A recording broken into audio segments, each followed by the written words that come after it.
குடும்பங்கிறது ஒரு தேன்கூடு மாதிரி. அது எல்லாரும் ஒத்துமையா இருக்கிற வரைக்கும் தான் பலமா இருக்கும். கலைஞ்சு போயிட்டா செதஞ்சு போயிடுன்னு நான் பல தடவை சொன்னேன். அத நீங்க யாருமே கேட்கல. எந்த ஒரு விஷயமா இருந்தாலும் சின்ன வயசுல அதை செய்யறதுக்கு முன்னாடி பெத்தவங்க கிட்ட யோசனை கேட்பீங்க. அதுவே தோளுக்கு மேல வளர்ந்துட்டா பெத்தவங்க ஆலோசனையை கேட்கறதே இல்லை. அதையும் மீறி நாங்களா வலிய வந்து சொன்னாலும் நீங்க ஏத்துக்கிறதும் இல்லை. நீங்களா ஒரு முடிவு எடுத்துட்டு நீங்களா ஒரு வழியில போக ஆரம்பிச்சிடுறீங்க. அதனால வந்த விளைவுதாப்பா இவ்வளவு. டேய், நீ மட்டும் வீட்டை விட்டு போகாம என் பேச்சை கேட்டு இங்கேயே இருந்திருந்தா இப்படி நடந்திருக்குமா? கதிருக்கு நீ சப்போர்ட்டா இருந்திருப்பீல்ல. ஒருவேளை உன்னையும் சேர்த்து அவங்க ஏதாவது பண்ணிருக்கலாம். ஆனா அவங்களை எதிர்த்து போராட ஒரு கை கூடி இருக்கும்ல. இப்போ கதிரி எங்க இருக்கானே தெரியல. உத்ரா என்ன ஆனான்னு தெரியல. இதத்தான் சொல்லுவாங்க, ஊரு ரெண்டானா கூத்தாடிக்கு கொண்டாட்டன்னு. அது மாதிரிதான் நம்ம குடும்பம் பிரிஞ்சது எதிரிக்கு கொண்டாட்டமா போயிடுச்சு. இப்போ அது புரிஞ்சுக்கிட்டியே. நம்ம குடும்பத்துக்கு பிரச்சனை தெரிஞ்சதும் ஓடி வந்துட்டியே. அதுவே ரொம்ப சந்தோஷமா இருக்கு. சாரிப்பா, சாரி. நான் தப்பு பண்ணிட்டேன்ப்பா. இனிமே இப்படி நடக்காம பாத்துக்கிறேன்ப்பா. நிச்சயம் அண்ணனையும் தங்கச்சியும் தேடி கண்டுபிடிச்சு நம்ம குடும்பத்தை பழையபடி மாத்தி காட்டுறேன்ப்பா, மாத்தி காட்டுறேன். அப்பா, இவ்வளவுக்கும் காரணம் அந்த நாகவல்லி தான்ப்பா, அந்த நாகவல்லி தான். தெரியுப்பா, வேற யாரு நம்மளை எதிரியா நினைக்க போறாங்க? வேற யாரு நமக்கு எதிரி இருக்காங்க? சரி முத்துவேலு, நீ நேரா ரங்க வீட்டுக்கு போ. அங்க சக்தி இருக்கா.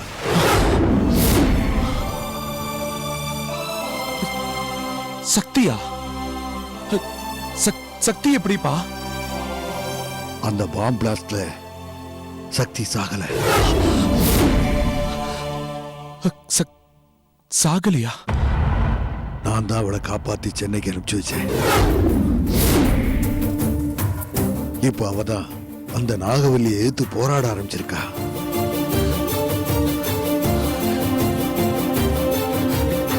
என்னப்பா சொல்றீங்க? அந்த நாகவல்லி சக்தி குடும்பத்தோட எல்லா சொத்தையும் தான் பேருக்கு மாத்த ட்ரை பண்ணிருக்கா. சக்தி தான் நாகவல்லி உண்மையான வாரிசு இல்லைன்னு ப்ரூவ் பண்ணி அவளை செல்லா காசாக்கிட்டா. என்னப்பா, அப்படியா நடந்துச்சு?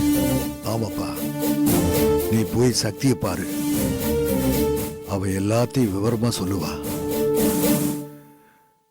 அவதாப்பா நம்ம குடும்பத்தில் இருக்கிற எல்லாரையும் தேடி கண்டுபிடிக்கிறதுக்காக கஷ்டப்பட்டுக்கிட்டு இருக்கா. அவளை போய் பாரு. சரிப்பா, நான் இப்பவே போய் பார்க்கறேன். ஜாக்கிரதை.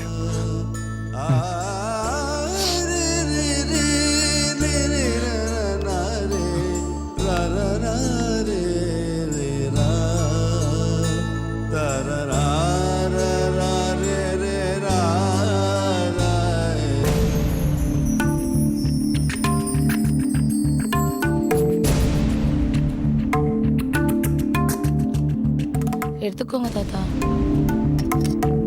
அக்கா,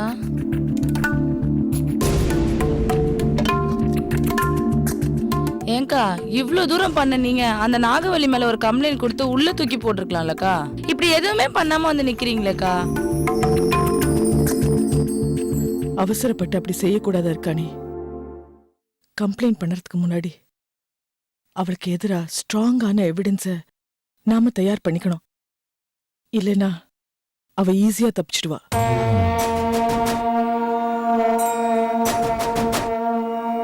எவ்வளவு அழகா டிராமா பண்ணி அவ்வளவு பெரிய ஆபீசரா இருந்த மாமாவையே உள்ள உட்கார வச்சிட்டா. அவளை நாம சாதாரணமா எடை போட்டுட கூடாது. அதெல்லாம் சரிதாம்மா. கோர்ட்ல ஆர்டர் வாங்கினதுக்கு அப்புறம் அவளை வீட்டை விட்டு விரட்டாம வீட்டுக்குள்ளேயே வச்சிருக்கே, அதான் எனக்கு ஏன்னு புரியல. அதை செய்ய எனக்கு எவ்வளவு நேரம் ஆகும் தாத்தா? நான் நினைச்சா இப்ப கூட அந்த வீட்ல போய் உக்காந்துக்கிட்டு அவளை வெளியில போன்னு சொன்னா அவ போய் தானே ஆகணும். அத பண்ணிருக்க வேண்டியதுனக்கா. அது தப்பாயிடும். தப்பாயிடுமா? என்னம்மா சொல்ற நீ? தாத்தா, அந்த வீடுன்னு ஒண்ணு இருக்கிற வரைக்கும் தான் நாகவள்ளி அங்க இருப்பா. எனக்கு அந்த வீட்டை மீட்கிறத விட நாகவள்ளிய சட்டத்துக்கு முன்னாடி நிறுத்தி தண்டனை வாங்கி தரணும். அதுதான் முக்கியம். அதனாலதான் அவளை அந்த வீட்லயே விட்டு வச்சிருக்கேன். சொல்ல போனா நான் விரிச்ச வலையில தான் நாகவள்ளி மாட்டிட்டு இருக்கா. அதானே பார்த்தேன். என்னடா இன்னும் அவளை வீட்டை விட்டு விரட்டாம வச்சிருக்கேன்னு யோசிச்சுட்டு இருந்தேன். நீ புத்திசாலிமா. இதுல புத்திசாலியா மட்டும் இருந்தா பத்தாது தாத்தா. நாகவள்ளி தான் எங்க அம்மா அப்பாவை கொலை பண்ணான்றதுக்கு ஸ்ட்ராங்கான எவிடன்ஸ் ரெடி பண்ணி அவளை முதல்ல உள்ள தள்ளணும். அப்பதான் அவளுக்கு சரியான தண்டனை வாங்கி தர முடியும்.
பரவாயில்லையே, எதுக்கு வந்தேன்னு கேட்காம உள்ளவான்னு சொல்ற?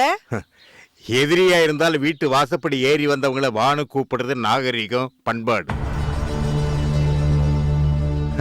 அது சரி, இதெல்லாம் உனக்கு எங்க தெரிய போகுது?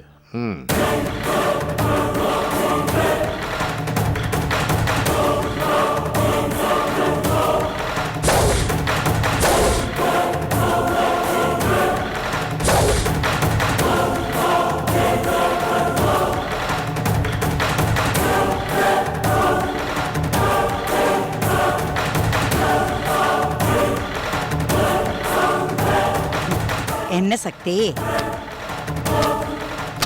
ரொம்ப சந்தோஷமா இருக்கிற போல இருக்கு. எதுக்கு வந்த? இன்னும் உனக்கு என் மேல கோவம் போல இருக்கு. இத பாரு, உங்க அப்பா அம்மாவை கொன்னது நான் இல்ல, நீ தப்பா புரிஞ்சுக்கிட்டு இருக்க. அது உண்மையா இல்லையான்னு சீக்கிரமே வெளில வந்துரும். நீ வந்த விஷயத்த முதல்ல சொல்லு. சரி விடு, உன் அப்பா அம்மாவை தான் உன்னால காப்பாத்த முடியாம போயிடுச்சு. உன் அருமை மாமாவோட, அதான் அந்த அண்ணாச்சியோட குடும்பத்தையாவது காப்பாத்தணுங்கிற அக்கறை இருக்கா இல்லையா?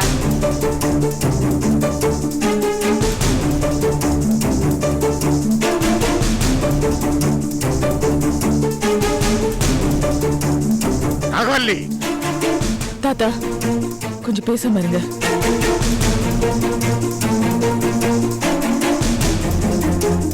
இப்ப நீ என்ன சொல்ல வர? அப்படி கேளு. இந்த அண்ணாச்சியோட குடும்பம் இப்ப என் கைக்குள்ள இருக்கிறாங்க.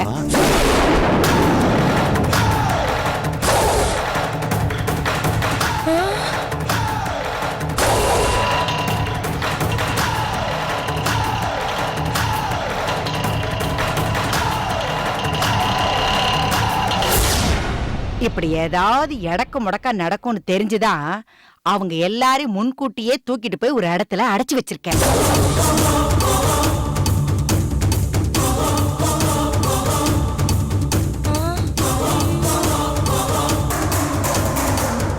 என்ன அந்த அண்ணாச்சியால எனக்கு ஏதாவது இடைஞ்சல் வரும்னு நினைச்சேன். நான் கொஞ்சம் கூட எதிர்பார்க்கல. உன்னால எனக்கு இடைஞ்சல் வந்துருச்சு. முன்கூட்டியே இந்த ஏற்பாடெல்லாம் பண்ணது இப்ப எனக்கு கை கொடுக்குது. வா கொஞ்சம் சீக்கிரமா போ. சரிங்க சார்.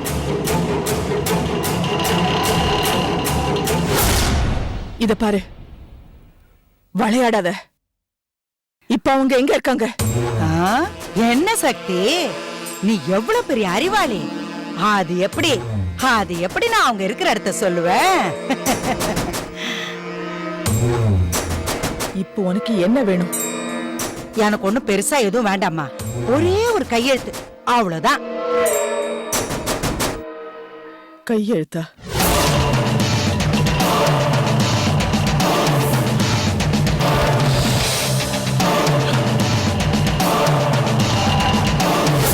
இதுல நீ ஒரே ஒரு கையெழுத்து போட்டேன்னு வச்சுக்க, இதுல வேற ஒண்ணு இல்ல. கோர்ட்டு மூலமா நீ என் சொத்தை எல்லாத்தையும் பறிச்சிட்டு வச்சல, அத எனக்கு நீ தானமா கொடுக்கறதா எழுதி வச்சிருக்க. இதுல மட்டும் நீ ஒரே ஒரு கையெழுத்து போட்டேன்னா இத நான் என் பேருக்கு ரெஜிஸ்டர் பண்ணிடுவேன். அடுத்த நிமிஷமே அவங்க எல்லாரும் உங்ககிட்ட வந்து சேர்ந்துருவாங்க. இல்லன்னு வச்சுக்க, அதுக்கப்புறம் என்ன நடக்கும்னு எனக்கு சொல்ல தெரியாது.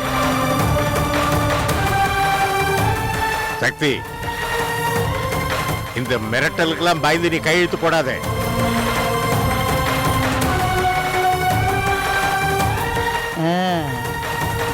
அவங்க உன்கிட்ட தான் இருக்காங்கங்கிறதுக்கு என்ன ஆதாரம் இருக்கு உன்கிட்ட? நான் கையெழுத்து போட்டு கொடுத்தாலும் அவங்கள நீ ஒன்னும் செய்ய மாட்டேங்கிறதுக்கு என்ன நிச்சயம்? நல்ல கேள்வி. இதுக்கு நான் என்ன பதில் சொல்றதுன்னு தெரியலையே.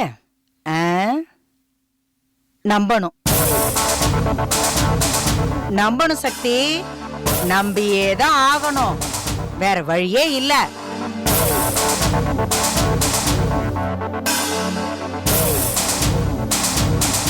நம்பாம இதுங்க பேச்செல்லாம் கேட்டுக்கிட்டு கையெழுத்து போடாம இருந்தேன்னு வச்சுக்க, அடுத்தடுத்து துக்க செய்தியா வந்து சேரும். அதுக்கப்புறம் என்ன நொந்து பிரயோஜனம் இல்ல. அவ்வளவுதான். சக்தி, வேண்டாமா, வேண்டாம். அக்கா கையெழுத்துலாம் எதுவும் போடாதீங்கக்கா.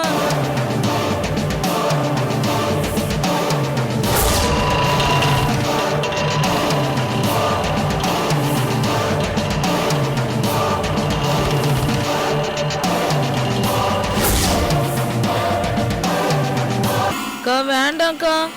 வேண்டாம் சக்தி, வேண்டாம். இதுங்க பேச்செல்லாம் கேட்டுக்கிட்டு நீ கையெழுத்து போட மாட்டேல்ல?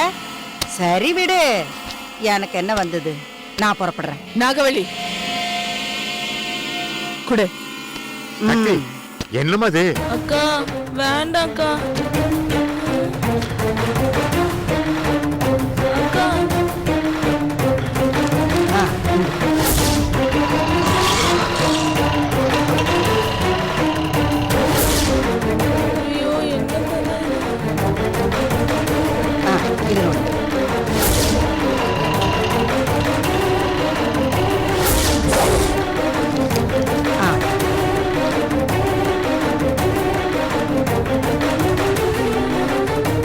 இன்னும் ஒன்னே ஒண்ணுதான்.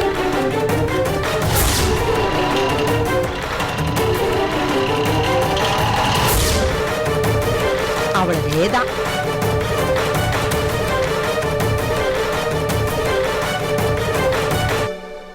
கேட்டபடியே நான் கையெழுத்து போட்டு கொடுத்துட்டேன். அதே மாதிரி அவங்க யாருக்கும் எந்த கீறலும் இல்லாம பத்திரமா வந்து சேரணும். அப்படி வரல, அடுத்த வார்த்தை பேசுறதுக்கு நீ உயிரோட இருக்க மாட்டேன். அதுக்கு அவசியமே இருக்காது.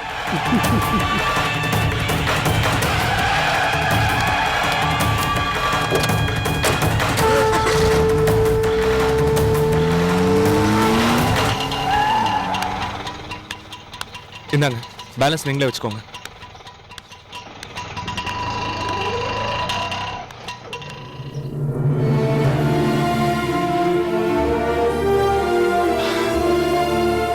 சக்தி, மாமா, அப்பா உட்காரு. சக்தி. எப்படி இருக்கீங்க? நான் நல்லா இருக்கேன். என்னால நம்பவே முடியல. இப்பதான் ஜெயிலுக்கு போய் அப்பாவை பார்த்துட்டு வரேன். அவர் சொல்லிதான் நீ உயிரோடு இருக்கிறதே தெரியும்.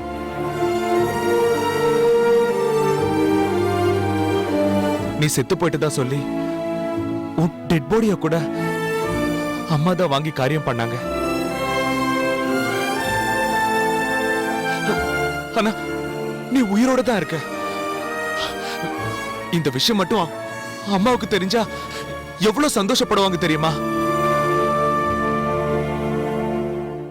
வாஸ்தவம் தான்பா. ஆனா அவங்கெல்லாம் இப்ப எங்க இருக்காங்க, எப்படி இருக்காங்கன்னு ஒண்ணுமே தெரியலையேப்பா. அம்மாவும் அண்ணியும் ஏன் கூட தான் இருக்காங்க.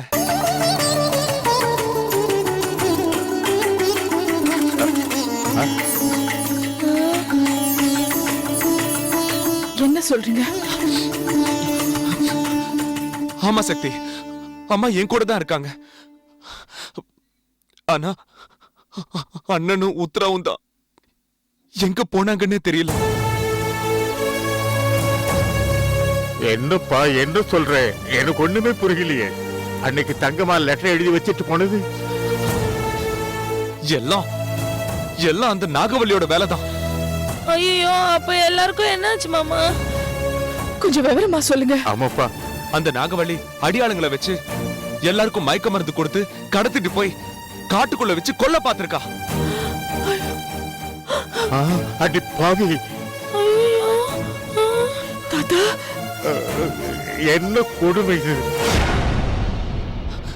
அந்த ரவுடி கும்பல் கிட்ட இருந்து ஒரு வழியா தப்பிச்சுட்டு வரும்போது தான் உத்தரம் மிஸ் ஆயிட்டா.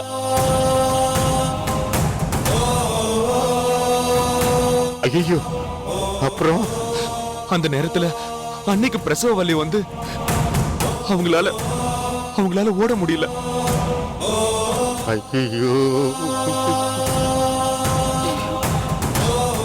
அம்மா அண்ணிய பாத்துக்கிறதா உத்தரவை தேடி போறதான்னு தெரியாம ரொம்ப தவிச்சிருக்காங்க. கடவுளே, என்ன இதெல்லாம்?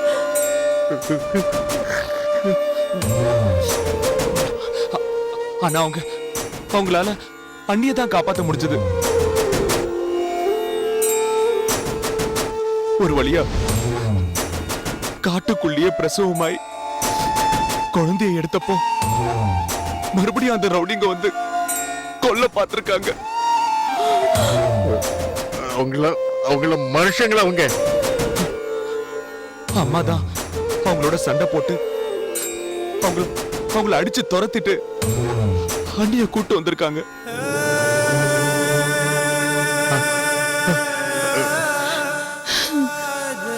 அந்த இடத்துல இருந்தா மறுபடியும் பிரச்சனை வருமோங்கிற பயத்துல பஸ் ஸ்டாண்ட்ல. என்னாச்சு? பஸ் ஸ்டாண்ட்ல என்னப்பா என்னாச்சு? பஸ் ஸ்டாண்ட்ல பிச்சை எடுத்து சென்னைக்கு வந்து சேர்ந்திருக்காங்க.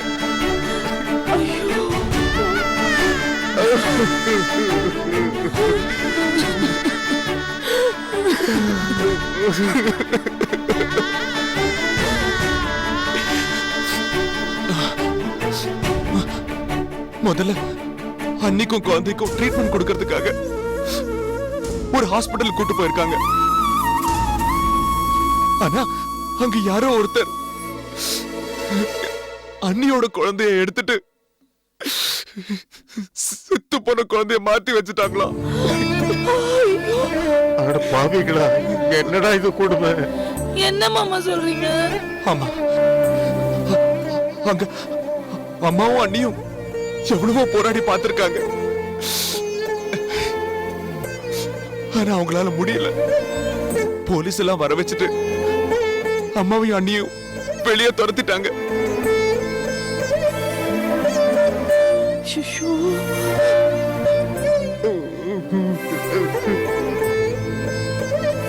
அந்த விஷயமா கமிஷனர் ஆபீஸ்க்கு கம்ப்ளைண்ட் கொடுக்க போனப்பதான் அப்பாவுக்கு தெரிஞ்ச இன்ஸ்பெக்டரை பார்த்திருக்காங்க. அந்த இன்ஸ்பெக்டர் போன் பண்ணி சொல்லிதான் எனக்கு இந்த விஷயம் தெரிஞ்சது சக்தி. இப்ப குழந்தை கிடைச்சதா? இல்ல சக்தி, இது வரைக்கும் கிடைக்கல.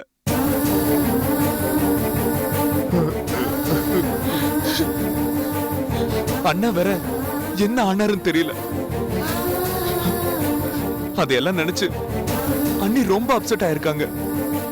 பின்ன எனக்கே இப்படி இருக்குன்னா அவங்களால எப்படி தாங்க முடியும்?